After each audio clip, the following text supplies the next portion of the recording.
क्षेत्रवाद से ग्रसित मूल निवासी बहुजन देश का कर रहे भारी नुकसान। मैं बिहारी, तू झारखंडी, तू बंगाली, तू फलाना, तू ढमकाना। इस प्रवृत्ति ने भारत को राष्ट्र बनने नहीं दिया।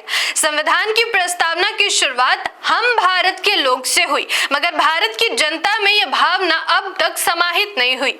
हम भारतीय नहीं बन सके। आरएसएस ने देश में धार्मिक उन्माद फैलाने में कोई कसर नहीं छोड़ा। किसी को हिंदू बनाया तो किसी को मुसलमान, किसी को ईसाई तो किसी को सिख, कुछ बुद्धिस्ट बने तो कुछ आदिवासी, कुछ संथाली बने तो कुछ दलित, किसी को सरकार ने अति पिछड़ा बनाया तो किसी को अत्यंत पिछड़ा। इन सब के बीच जो गुम हो गया वो है भारतीय। हम भारत के लोग सिर्फ कागजों में राष्ट्रीयता के कॉलम में भारतीय के चेक बॉक्स में टिक लगाते हैं या जगह भरने पर भारतीय लिखते हैं। इससे अधिक हम राष्ट्रवादी नहीं बन सके। मैं आकृति और आप देख रहे हैं MNT न्यूज नेटवर्क।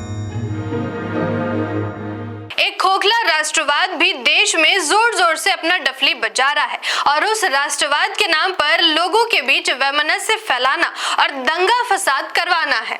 दुनिया के अन्य सभी देशों में सभी ने देश के नाम के साथ अपनी पहचान को जोड़कर खुद को और अपने देश को मजबूत किया और विकसित देशों की श्रेणी में खुद को लाकर खड़ा किया है।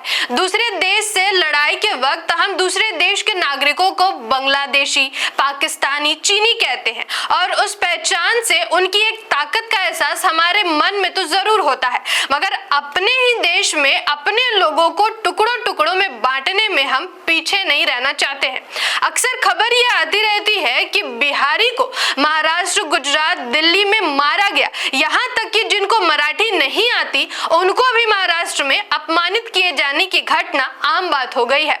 अब इस क्षेत्रवाद ने देश को कितना नुकसान किया इस पर एक नजर डालते हैं। विशेष रूप से मूल निवासी बहुजन समाज की बात करते हैं। इस वर्ग को भारत के संविधान ने एक करने के लिए और एकता की भावना को प्रबल करने के लिए बैकवर्ड क्लास यानी पिछड़ा वर्ग कहा। यह पहचान इनकी सामाजिक और शैक्षणिक स्थिति को ध्यान में रखकर दिया गया, यानी देश के लगभग 7,000 जातियों में एकता लाने के लिए एक पहचान देने की कोशिश की गई। अगर इन पिछड़ों को ये बात समझ आ जाती तो इनका कल्याण कब का हो गया होता और देश की सत्ता में ये खुद बैठे होते। आज अडानी, अंबानी जैसे लोग इनके तलवे चाट रहे होते, मोदी चाय बेच रहा होता और सोनिया राहुल जर्मनी में कोई बिजनेस कर रहे होते। देश का प्रधानमंत्री आज का कोई यादव, कोयरी, कुर्मी, पासवान या मरांडी होता।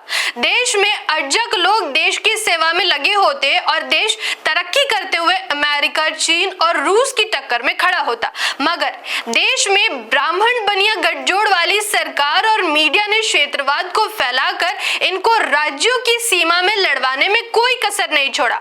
अब आप थोड़ा और अधिक गहराई से सोचिए, आज के एससी यानी अनुसूचित जाति की हालत कितनी खराब है। देश में एससी की कुल आबादी 15 से 16% है। पूरे देश में जब इनको संविधान ने इस पहचान से इकट्ठा किया तो ये ताकतवर बने, यहाँ तक कि अंग्रेजों को भी अपनी बात पर झुकाने में कई बार सफल हुए, जिसका पुख्ता उदाहरण गोलमेज सम्मेलन में मिले 2 वोट के अधिकार का है। फिर जब देश आजाद हुआ और आरक्षण की व्यवस्था संविधान सभा में किया गया और देश के सभी व्यवस्थाओं में, चाहे वो आर्थिक हो या राजनीतिक हो या फिर शैक्षणिक, 15% के हकदार बन गए। हालांकि आजादी के बाद देश की बागडोर काले अंग्रेजों के हाथों में जाने के कारण मात्र 7% ही हक और अधिकार मिल सके। ये सोचने वाली बात है कि संख्या की ताकत 15 होने के बावजूद बमुश्किल 7 सीटें ही मिल पाई। अगर यही देश का एससी समाज क्षेत्रवाद के नाम पर अलग अलग बट जाए तो इनका क्या होगा।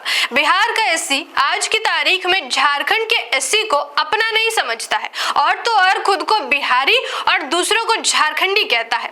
क्षेत्रवाद से केवल नुकसान मूल निवासी बहुजन समाज को ही होने वाला है। जैसी हालत अनुसूचित जाति की है वैसी ही हालत पिछड़े वर्ग के सभी समूहों के साथ है। क्षेत्रवाद के नाम पर देश के अपने ही भाई को दुश्मन मान बैठा है।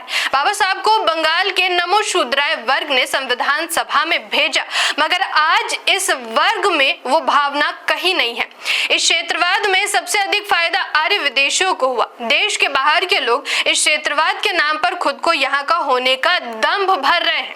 इसको उदाहरण से समझते हैं। साहित्यों में इस बात का पुख्ता प्रमाण है कि आर्य ब्राह्मण विदेशी है।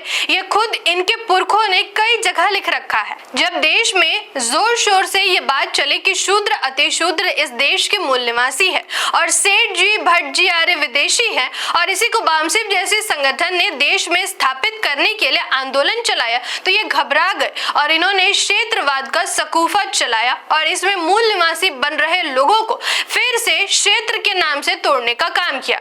जब पिछड़ा वर्ग मूल निवासी बन रहा था तो देश की सत्ता से ब्राह्मण बनिया गठजोड़ राजनीति कमजोर हो रही थी, मगर क्षेत्रवाद ने फिर से आर्य ब्राह्मणों को एक मौका और दे दिया है। इसी का परिणाम है कि देश आज कर्ज में डूब गया। बेरोजगारी, भूखमरी, भ्रष्टाचार चरम सीमा पर है। देश की दुनिया में जगहसाई भी खूब हो रही है। इसके समाधान में हम और कुछ सोचे उससे पहले संविधान की प्रस्तावना को जरूर पढ़ना चाहिए। भारत का संविधान हमें भारत के लोग से संबोधित करता है।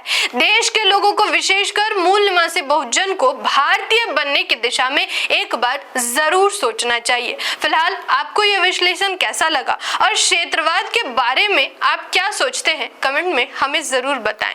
धन्यवाद। जय संविधान, जय लोकतंत्र, जय भीम, जय मूल निवासी। MNT न्यूज नेटवर्क को सब्सक्राइब करें, लाइक और फॉलो करना ना भूलें। साथ ही बेल आइकॉन दबाकर जन जागृति की मुहिम में जुड़े रहें।